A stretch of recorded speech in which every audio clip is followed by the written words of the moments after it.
আমরা এর মধ্যে জেনেছি যে স্প্রেডশিট কাকে বলে। স্প্রেডশিট হচ্ছে এক ধরনের ইলেকট্রনিক ডকুমেন্ট। এই ইলেকট্রনিক ডকুমেন্ট কি করবে?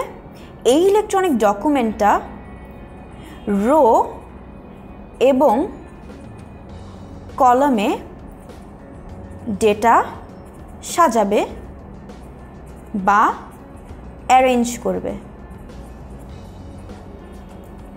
তাহলে এই যে স্প্রেডশিট কি করছে?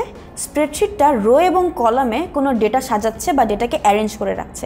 তাহলে কোনো একটা ডেটাকে রো এবং কলামে যদি আমরা সাজাই বা অ্যারেঞ্জ করি তাহলে আমার লাভটা কী হলো বা কি দরকার সেটা আমরা জানবো। তো এইখানে আমরা আরও একটা জিনিস যেটা মূল জানবো সেটা হচ্ছে স্প্রেডশিট অ্যানালাইসিস সফটওয়্যার। মানে সফটওয়্যার তো আমরা জানি যে কিছু প্রোগ্রাম, যে প্রোগ্রাম কি করে কোনো নির্দিষ্ট একটা কমান্ড বা নির্দিষ্ট একটা কাজ বা টাস্ক সম্পাদন করে। তাহলে স্প্রেডশিট অ্যানালাইসিস সফটওয়্যার কি? দেখো এখানে একটা ছবি মাইক্রোসফট এক্সেলের। মাইক্রোসফট এক্সেল হচ্ছে খুব পপুলারলি ব্যবহৃত একটা স্প্রেডশিট অ্যানালাইসিস সফটওয়্যার। তো এই যে মাইক্রোসফট এক্সেল, এটা হচ্ছে মাইক্রোসফট এক্সেলের লোগো। তুমি আজই তোমার কম্পিউটার খুলবে এবং খুলে দেখবে যে এইরকম দেখতে লোগোটা তুমি কোথায় পাও, এবং তুমি যদি পাও সেটা খুলে সেটাকে ব্যবহার করার চেষ্টা করবে। এটাকে বলে মাইক্রোসফট এক্সেল। তাহলে মাইক্রোসফট এক্সেল এমন একটা সফটওয়্যার যেটা স্প্রেডশিট অ্যানালাইসিসের কাজ করবে। অর্থাৎ মাইক্রোসফট এক্সেল কি করবে? মাইক্রোসফট এক্সেল রো এবং কলামে কোনো ডেটাকে সাজাবে বা অ্যারেঞ্জ করবে।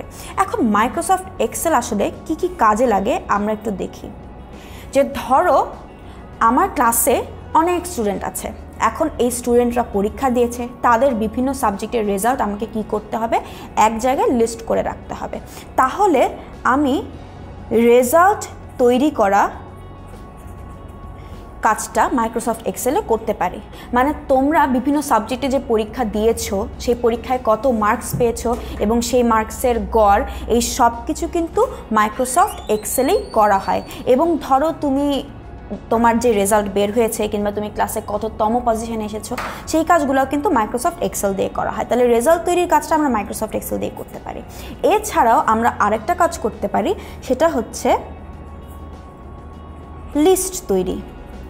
যেমন ধরো তোমার এখন বাজারে যেতে হবে, তুমি বাজারে গেলে, বাজারে গিয়ে বিভিন্ন কিছু কিনে আনলে, তোমাকে বলা হলো সেই কেনাটার একটা রেকর্ড রাখতে বা একটা হিসাব রাখতে।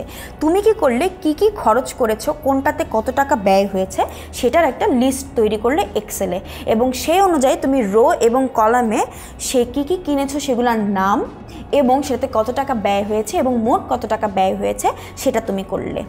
এছাড়াও মেইন যে কাজটাতে আমরা মাইক্রোসফট এক্সেল ব্যবহার করি সেটা হচ্ছে ব্যবসার হিসাব। অর্থাৎ আমার কোনখানে কত খরচ হয়েছে, কোন একটা ব্যবসায় কোনো প্রোডাক্ট কিনতে কত খরচ হয়েছে, আয় ব্যয়ের হিসাব, কোনখানে আমি কত টাকা দিয়েছি কিংবা কাউকে আমি কোনো টাকা ঋণ নিয়েছি কিনা কারো কাছ থেকে, এই জিনিসগুলো অর্থাৎ ব্যবসার সামগ্রিক হিসাব মাইক্রোসফট এক্সেলে করা হয়। তাহলে আমরা এই ভিডিওতে দেখলাম যে স্প্রেডশিট অ্যানালাইসিস সফটওয়্যার কাকে বলে, স্প্রেডশিট অ্যানালাইসিস সফটওয়্যারের কাজ কী, এবং আমরা খুব পপুলার একটা স্প্রেডশিট অ্যানালাইসিস সফটওয়্যারের সাথে পরিচিত হলাম।